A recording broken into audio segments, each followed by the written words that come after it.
Hey everyone, welcome back to the channel. I'm Anthony Malfera, co-team leader of the Property Boys.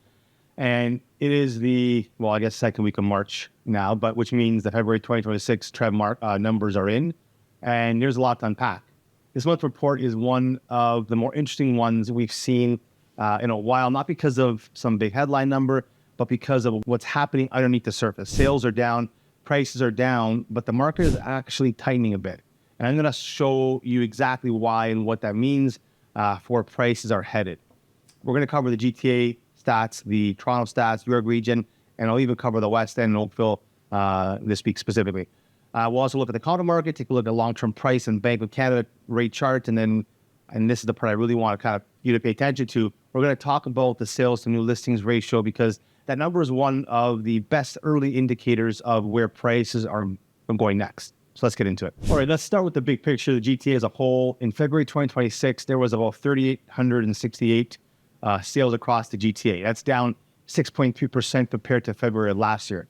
And the average sale price came down to $1,008,000, or just under $1,009,000, down 7.1% year over year. Homes are also sitting on the market a little longer, 40 days on average, which is up 25% from last year. Now, those numbers sound pretty negative on the surface, and I'm not going to sugarcoat it. Prices and sales are both lower than a year ago. New listings dropped 17.7% year over year. So think about that. Sales fell 6.3%, but the supply of new homes coming to market fell almost 3 times faster. That's a massive divergence. Sellers are pulling back even more aggressively than buyers are. Now, in terms of active listings, there are 19,314 homes available right now. That's actually down 2.4% from last February. Even though we've been in a buyer's market for over a year, and months of inventory across all home types sits at just under 5, 4.99. So anything above, again, we know this, we've talked about this before, anything above 4 is generally considered a buyer's market territory. So we're still there, but just barely. And it's moving in the right direction for sellers. Okay, now let's zoom into the city of Toronto. Toronto saw 1,491 sales in February, which was down 3.2%. From last year. The average price was $1,020,000 or just under, which is down 6.2% year over year. Days on market, also 40 days, up about just under 18%. Active listings in the city came in at 7,397, which is actually down 5.3% from last February. Now again, supply is contracting, and months of inventory in Toronto is just under 5 as well, 4.96 months. Pretty similar to GTA. Now, what's notable for Toronto is that month over month, the average price actually jumped 7.4% from January 2026. Now, 1 month doesn't make a trend, but it could suggest we may have seen the floor in January, and that's worth kind of watching for in March. So now moving north to York Region, which is the 905 area, north of Toronto, covering Richmond Hill, Vaughan, Markham, Aurora, Newmarket. York Region had 683 sales in February, down 7.3% year over year. Average price came in at 1.133. One thing to pause on here too. Remember that when you're looking at GTA or Toronto numbers, average price, condos are a bit larger part of that average price versus like York Region, which doesn't have as many condos. If you looked at detached or single family detached homes in Toronto versus Aurora, you see a very different number in terms of average sale. Just keep that in mind. Again, we came in at 1.133, down 9% from last year. And the days of market jumped to 42 days, which was up 31%. Active listings are around 3,700, actually up 1.6% from last year, which is slightly different from the GTA trend. Now, this is contributing to York Region. The months of inventory sitting at like almost 5.5. I think it was 5.42 months of inventory, putting it a bit more firmly in a buyer's market territory than Toronto proper. York Region condo prices have taken the biggest hit. The average condo is now at $571,000, which is down 13.2% year over year. And that's a significant correction in the condo segment. And then there's Oakville, which continues to be a market, we watch closely because it often moves differently from the broader GTA. I kind of think of Oakville as its own area, its own kind of spot. Oakville recorded 261 sales year to date, down 9.4%. But here's the interesting flip. Total sales in February alone were actually up 9.1% year over year. At 156 transactions. That's the only region in today's report showing year-over-year sales growth. Active listings are down 5.6%. Average price sits at $1,328,000 year to date, down 8.2%. But the February month, the average came in at 1.325, which was actually only down 11.9 year over year. Oakville's month of inventory sits at 5.72, which is the highest of the three regions we looked at today. But the sales increase is a positive sign. So now let's talk condos, because this segment continues to be the most challenging part of the market. So for the GTA, 1,088 condos sold in Feb, down 11.2% from last year.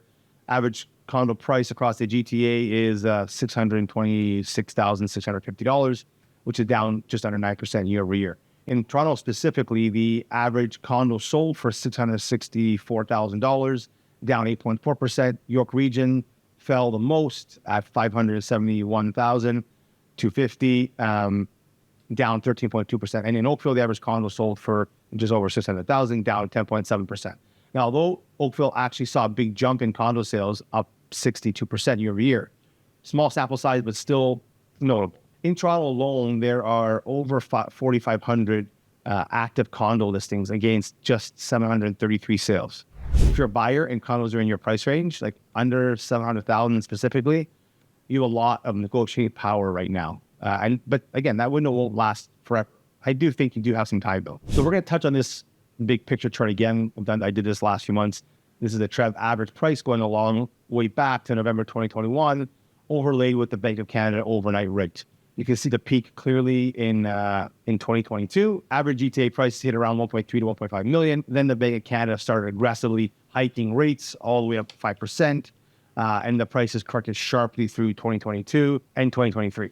Then we saw a partial recovery in early 2023 and into 2024 as buyers adjusted. But once the Bank of Canada started cutting rates in 2024, prices didn't immediately jump. And that's because confidence and affordability are about more than just rates. Trade uncertainty, job market concerns, and general caution have kept buyers on the sidelines, even as rates have come down to around 2.25. So what this chart tells me is that we are at a historically interesting moment. Rates are near a 2-year low.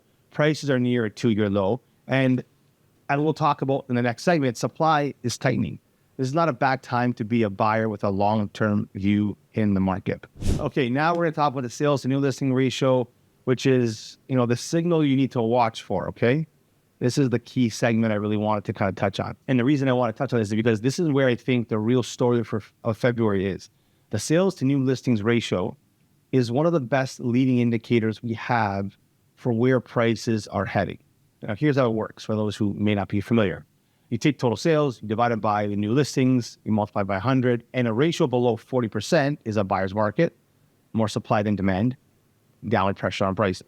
Between 40 and 60 is balanced, prices tend to hold steady, and above 60% is a seller's market, upward pressure on prices. So where were we in February? 36.1%. Now that means for every 100 new listings that came to market, 36 sold, right? Now that's still a buyer's market, but here's the key. In January 2026, the sales to new listings ratio was 29%. In February 2025, it was 33.5%. So we just went from 28.6 to 36.1 in a single month. That's a significant jump. And, if you look at the math behind it, it's actually very encouraging if you understand why it happened. So sales were up 25.5% month over month from January, but new listings barely moved. They were essentially flat month over month, down, I think it was less than 1%. So the ratio improved primarily because buyers started coming off the sidelines while sellers stayed put. Now, are we there yet? Are we at 40% balanced territory? No, but the trend is moving in the right direction if it continues this way. And it's moving faster than I think even we expected. So here's why this matters for prices. Historically in the GTA, when the sales to new listings ratio moves from mid-30s towards 40% and above, prices tend to stabilize and then start to recover like 3 to 6 months later. Now, we're not at that recovery phase yet, but If you're waiting for prices to bottom out before you buy, you should know that the bottom often looks exactly like this. Quiet, a bit uncertain, but with some supply and demand. But with supply and demand quietly kind of rebalancing. This month, the TREB CIO said there are over 100,000 buyers currently sitting on the sidelines in the GTA waiting for prices to level off, and probably more importantly, almost even for trade uncertainty to improve. That's a large pool of pent-up demand. When those buyers move, and they will move, the market won't give you much warning. So let me wrap this up with the key takeaways from February 2026. So number one, sales and prices are still down year over year. That's the headline, and it's real. Two, new listings fell almost 3 times faster than the sales. So the market is quietly tightening. The sales to new listings ratio jumped from 29% in January to 36.1% in February. So we're not out of buyer's market territory, but we're moving towards balance, I think, faster than maybe we expected. 4, the condo segment remains the softest part of the market. But for buyers that are in that price range, the window of opportunity may not last as long as we thought. I actually think that we still have some time there, but it might move a little quicker than we thought. Number 5, over 100,000 buyers are waiting on the sidelines. Once they move, this market can shift fairly quickly.